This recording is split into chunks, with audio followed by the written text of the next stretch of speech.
For example, here's the vice president of Kraft Foods helping kids figure out some cameras. He's having just the best time of his life. You know, he's done a lot of things. His name's Steve Yucknut, works in Chicago. I took him to Ivory Coast, Cote d'Ivoire, to take a look at the conditions of the farms and how we might better serve these farmers. Now, here's the thing that I hadn't pointed out. It is most certainly in the best interest of our cocoa processors, our chocolate companies, to have the best possible beans in a very large supply. Chocolate's a funny product. There's just about no limit to how far the market will go. It's just amazing.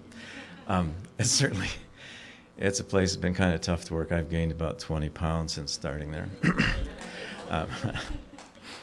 But we're one of the organizations that can use all of the chocolate that can be provided. The sad part is about half of the chocolate that's produced is not of the quality that's usable. And it's because the farming practices are about 100 years old. All of the farms, with the exception of about 2, are smallholder farmers who have no more than 12% on average planted in cocoa. The trees are too old, not well kept. It's more by now, after generation of handing the farm down, it's more of a family habit than as a business. They're in kind of a crisis.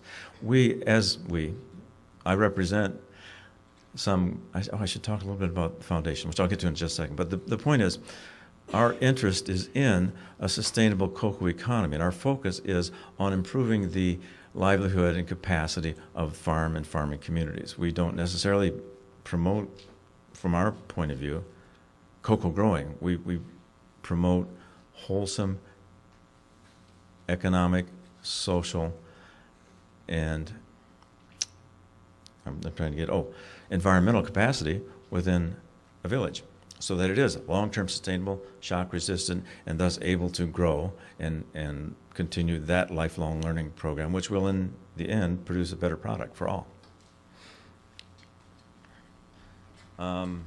Timekeeper, tell me when I got 3 minutes. Is it over? All right. A couple quick things about learning, and I'm going to get on to what we're trying to do.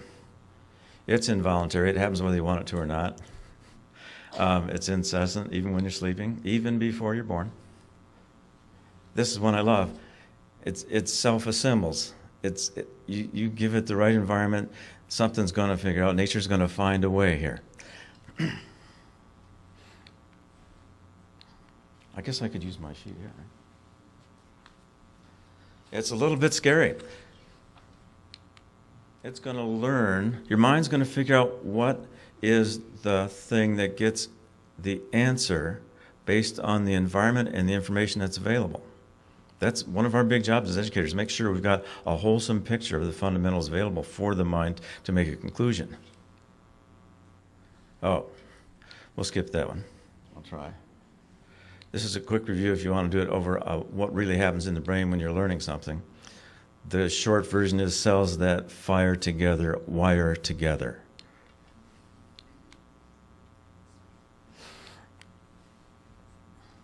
Come on.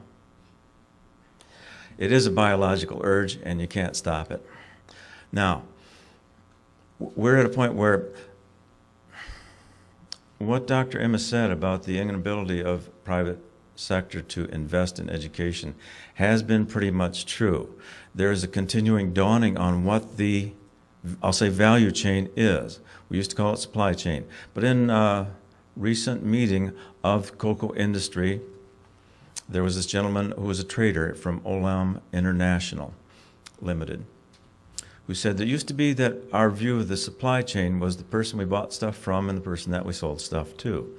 We can't do that anymore. It is everybody from beginning to end, and we're all responsible to each other. And that's the dawning knowledge within the industries about how we have to go about our business. No one here has talked about the triple bottom line. There is the economic bottom line, but there's also a sustainability, an environmental sustainability, and a social obligation to the members of our value chain. So that enables people to consider how important it is to strengthen all members. And for us, it's at that farmer level in the farmers community. I'm going to have to just quit clicking things. Can I turn this off? Oh, well. Let me get to a pretty picture, and then I'll... That's pretty good. This is a real... Pardon me. Sometimes I feel like a clown up here. We're at a convergence of that knowledge that's dawning within the industry, a sincere rise in the need for education, and the explosion of this electromagnetic spectrum so that we can deliver IT to just about anywhere. I was at I met with MTN Ghana Foundation. It's the largest phone company in Ghana, who's interested in giving us, well, access, but also financial help to produce ICT learning centers in remote villages. One of the things that makes that a possibility is they're rolling out 3G service to the entire country of Ghana by the end of this year. That means that anybody that's got a cell phone can get on the web, okay?